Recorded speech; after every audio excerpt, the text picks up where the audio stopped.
New York City, the financial beating heart of the planet.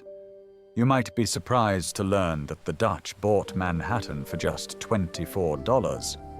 And Wall Street was once a real wooden wall, but that's just the beginning of the story. Let's travel back 400 years to see how it all began. The island, the Lenape called Mannahatta, long before it was New York.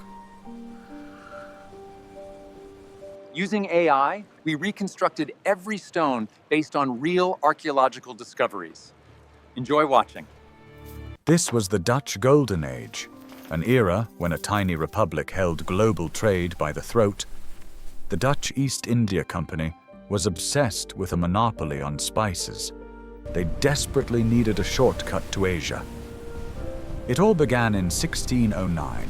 Henry Hudson, an Englishman in Dutch service, set sail on the Half Moon, searching for a northern passage to the riches of China. But New Amsterdam wasn't born from a plan, it was born from a defiant act of rebellion. Hudson's first mistake was believing the Arctic ice would melt in time. But when the massive glaciers of the coast of Norway gripped the Half Moon like a vice, he faced a choice. Go home empty-handed, or risk everything. Instead of admitting defeat, he spat on his orders, turned the wheel, and steered his crew toward the unknown Atlantic. July 1609. Hudson drops anchor off Newfoundland. For 10 grueling days, his crew labors to patch storm-shattered masts and gather supplies. On September 11th, Hudson enters New York Bay, convinced he's found the gate to China. Imagine the disappointment when, instead of oriental silk, they see only endless, untamed forests.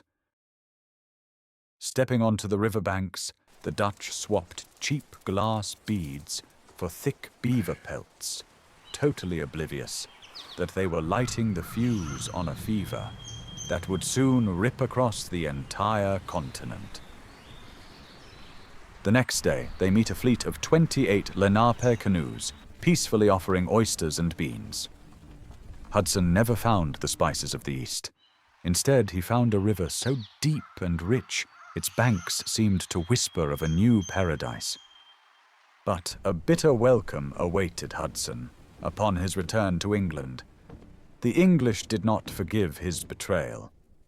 The captain was arrested right at the Dartmouth docks for working for their rivals. However, Hudson acted like a professional spy. Even as the interrogations dragged on, he managed to smuggle secret maps and reports to the Dutch ambassador.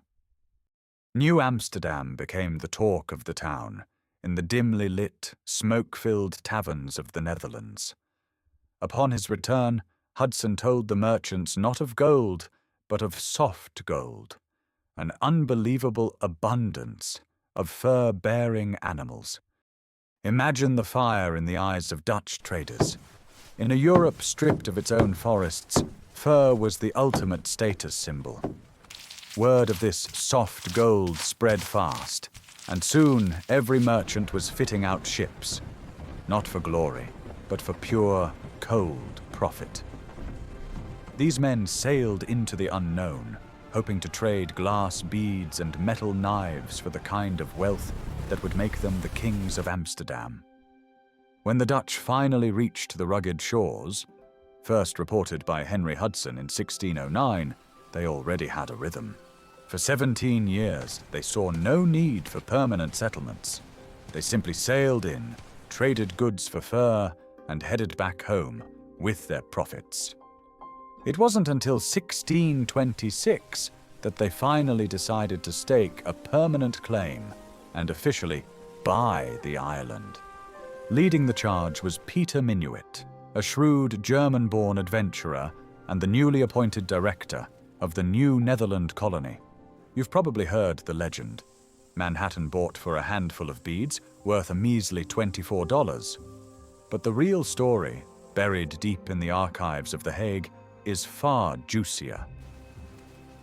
In 1626, Peter Minuit laid out trade goods worth 60 guilders, roughly $1,100 in today's money.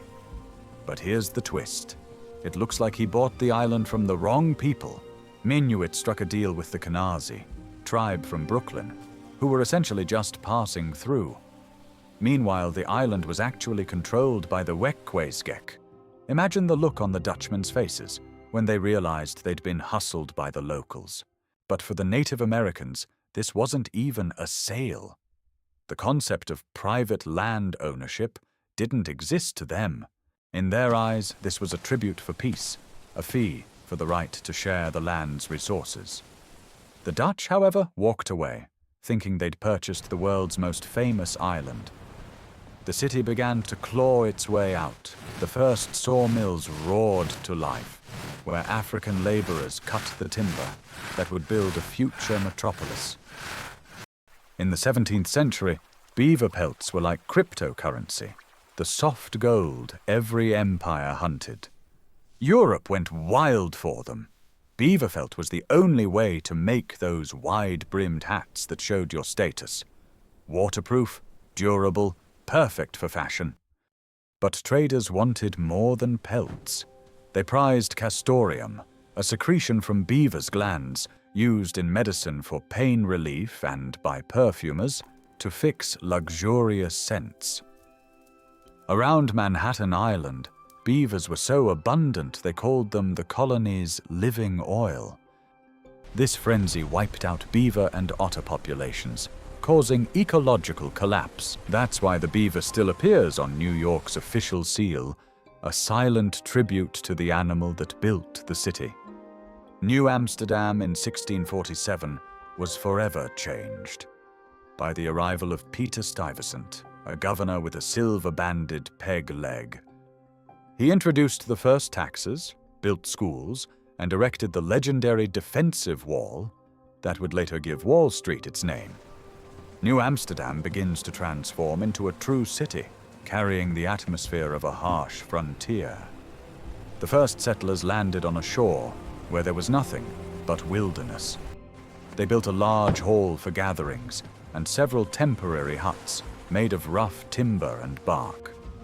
The quarter was enclosed with a palisade of red cedar, the first version of the future fort. Rising from the southern tip of Manhattan was a grand star-shaped fort. Its walls sheltered a small world of its own: the governor's house, barracks, a prison, and the first church. Work was in full swing. While some labored relentlessly digging the earth, others drove heavy mooring piles with sledgehammers. It was here that the lucrative trade in beaver pelts flourished.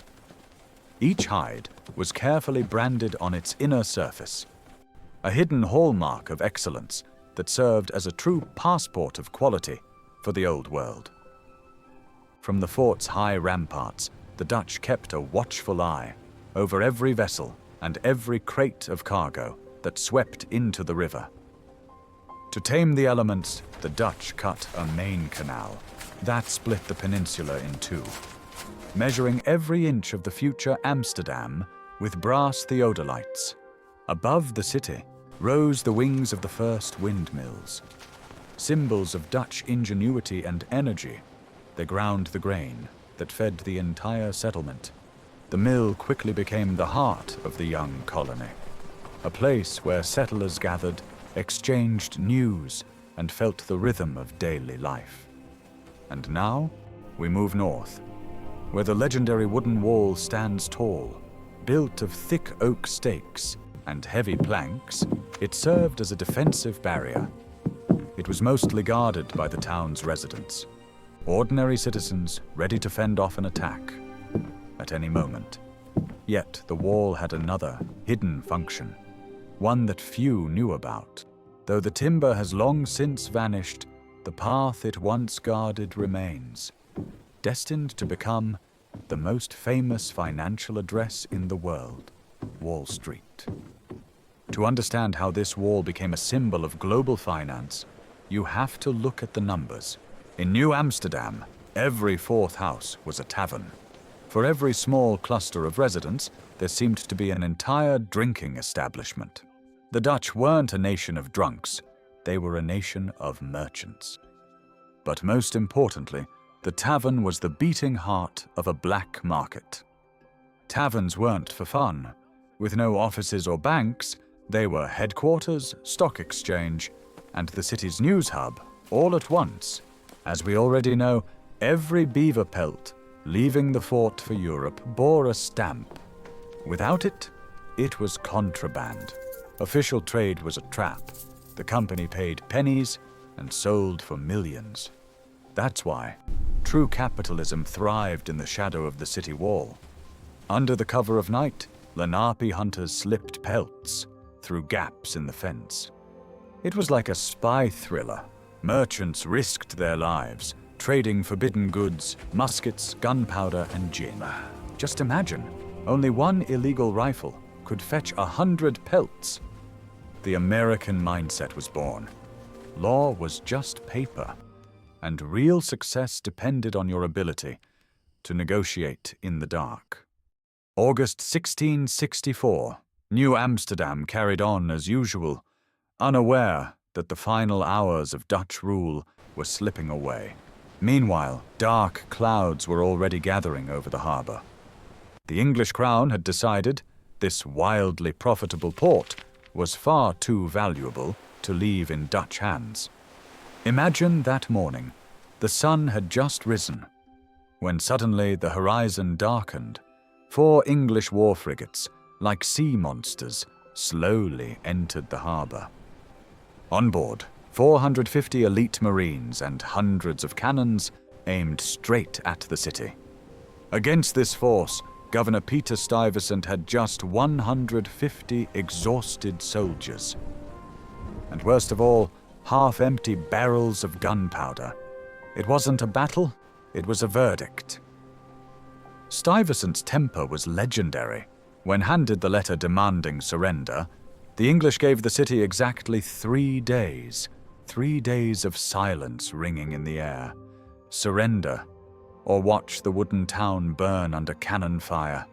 He tore it to pieces before the English envoys, shouting he would rather die than yield the city. And then, the true spirit of New Amsterdam revealed itself. Merchants and traders looked at the cannons, then at their shops, and chose survival. They refused to die for the profits of the Dutch West India Company. While Stuyvesant raged inside the fort, a white flag slowly rose above the wall. Not a single shot fired. New Amsterdam went to sleep Dutch, and woke up as New York, named for the Duke of York. The Dutch era ended, but their greatest invention, the culture of trade, ambition, and deal-making, remained forever in the city's DNA.